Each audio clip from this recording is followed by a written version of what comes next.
बिस्मिल्लाहिर्रहमानिर्रहीम। किसी का सवाल है कि स्टॉक्स जो हमारे शेयर मार्केट में होते हैं, इसी तरह पीएफ होता है, पीपीएफ होता है, म्यूचुअल फंड्स होते हैं, इनके ऊपर ज़कात निकालने का तरीक़ा क्या है। बहुत आसान है, थोड़े थोड़े फ़र्क के साथ इसको हम समझने की कोशिश करते हैं। तो आइए सबसे पहले हम स्टॉक्स को और शेयर्स को लेते हैं कि हमने अपना पैसा स्टॉक मार्केट में लगाया है, शेयर्स ख़रीद कर रखे हुए हैं। तो आम तौर से इसके दो तरीक़े होते हैं, यानी आपने शेयर्स जो ख़रीदे हैं वो दो नीयतों से आप इसको ख़रीदते हैं।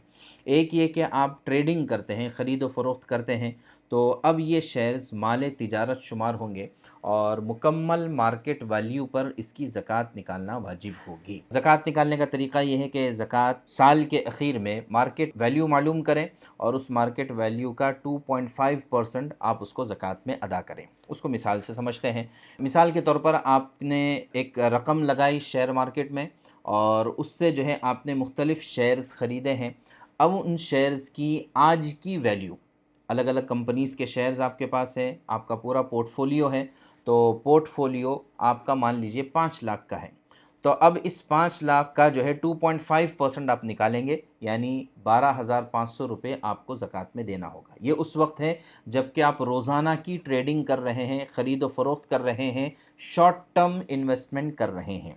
अब आते हैं, दूसरा तरीक़ा होता है कि आपने लॉन्ग टर्म इन्वेस्टमेंट कर रखा है, यानी आपने डाल दिया अपना पैसा किसी कंपनी में और फिर ये कि उसका आप हर साल डिविडेंड लेते हैं और ये कि आप चाहते हैं कि भाई 20-25 साल 10 साल आप इसको हाथ ही नहीं लगाएंगे। तो इस शक्ल में चूँकि आपका मकसद लॉन्ग टर्म इन्वेस्टमेंट है, तो इस शक्ल में आपका जो कंपनी है, जिस कंपनी में आपने लॉन्ग टर्म इन्वेस्टमेंट किया है, इसकी बैलेंस शीट निकालनी होगी और बैलेंस शीट निकाल कर देखेंगे कि उस कंपनी का ज़कातेबल एसेट कितना है। मिसाल के तौर पर उस कंपनी के जो असासे हैं, जो फैक्ट्री है और इसी तरह जो मशीनरीज़ है, उसके ऊपर तो कोई ज़कात नहीं है।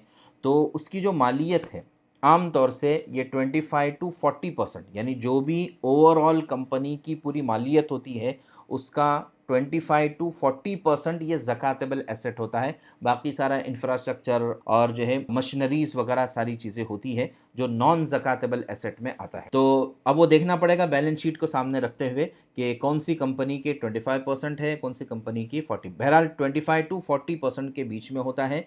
तो अब आपको सिर्फ ज़कातेबल एसेट यानी 25 टू 40% जो आपकी उस कंपनी का ज़कातेबल एसेट होगा उसका 2.5% आपको निकालना होगा। इसके बाद आते हैं म्यूचुअल फंड्स पर। तो म्यूचुअल फंड्स की भी मिसाल बहुत आसान है कि आपने पैसा डाल दिया म्यूचुअल फंड में, चाहे वो शरिया कंप्लाइंट हो या नॉन शरिया कंप्लाइंट हो। उसमें भी अगर आप सिर्फ ट्रेडिंग के लिए डालते हैं तो जो भी मार्केट वैल्यू आज की आपके म्यूचुअल फंड की है, मान लीजिए कि 5 लाख रुपये उसकी मालियत है, तो 5 लाख का 2.5% ये आपका बन जाएगा 3,125 रुपये। तो इस तरह से आप उसकी ज़कात निकालेंगे।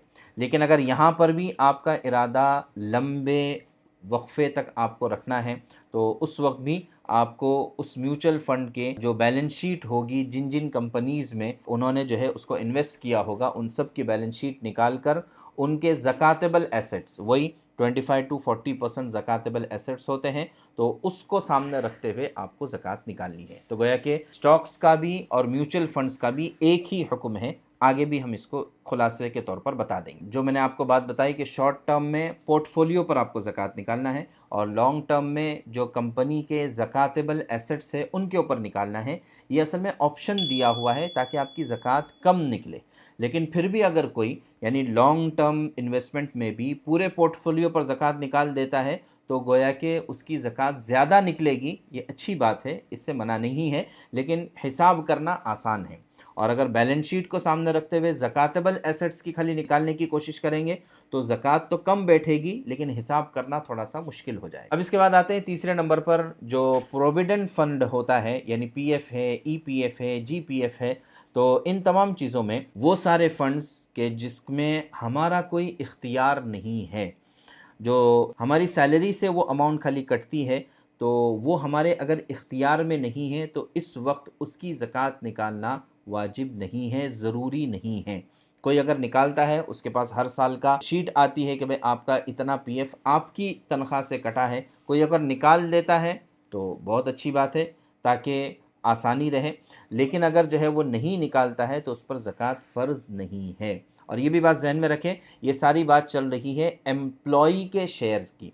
एम्प्लॉयर का शेयर, इसके ऊपर फ़िलहाल कोई ज़कात नहीं है जब तक कि रिटायरमेंट के बाद या जब भी आप उसको निकालेंगे तब जब आपके पास आ जाएगा, खर्चा होने के बाद बच जाएगा, तब जाकर एम्प्लॉयर के शेयर पर ज़कात है, वरना उसके ऊपर कोई ज़कात नहीं है। अब जाकर आपने रिटायरमेंट लिया है, रिटायरमेंट के बाद या नौकरी छोड़ने के वक्त में, जॉब छोड़ने के वक्त में आपको पूरी अमाउंट जब मिल गई है तो अब उसके ऊपर आप 2.5% निकालेंगे, जबकि 1 साल उसके ऊपर गुजर चुका हो। तो खुलासा ये निकलता है कि आपका जो शेयर है, एम्प्लॉई का शेयर है, आप अगर हर साल उसके ऊपर ज़कात निकालें तो ज़्यादा अच्छा है, लेकिन वो ज़कात आप पर फ़र्ज़ नहीं है।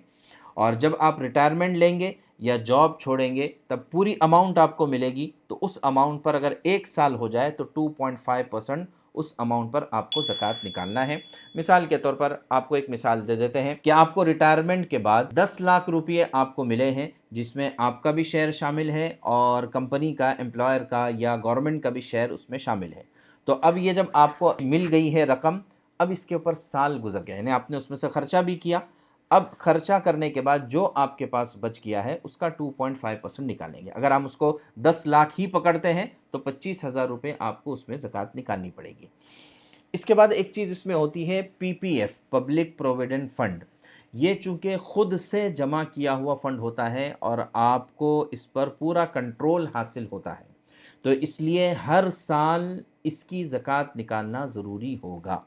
जो आपने अपने इख्तियार से प्रोविडेंट फ़ंड में जमा किया है तो उसकी आपको ज़कात निकालना ज़रूरी है, और वो बहुत आसान है। 5 लाख रुपए अगर आपने साल भर में अपनी सैलरी से काट कर पीएफ में जमा किया है तो उसका 2.5% यानी 12,500 आपको जमा करना है। अब हम आते हैं दोबारा इन तमाम चीज़ों के ख़ुलासे पर कि स्टॉक्स में और इसी तरह म्यूचुअल फंड्स में अगर शॉर्ट टर्म आपने इन्वेस्ट किया है तो पूरे पोर्टफोलियो की वैल्यू पर 2.5% आपको ज़कात निकालना है।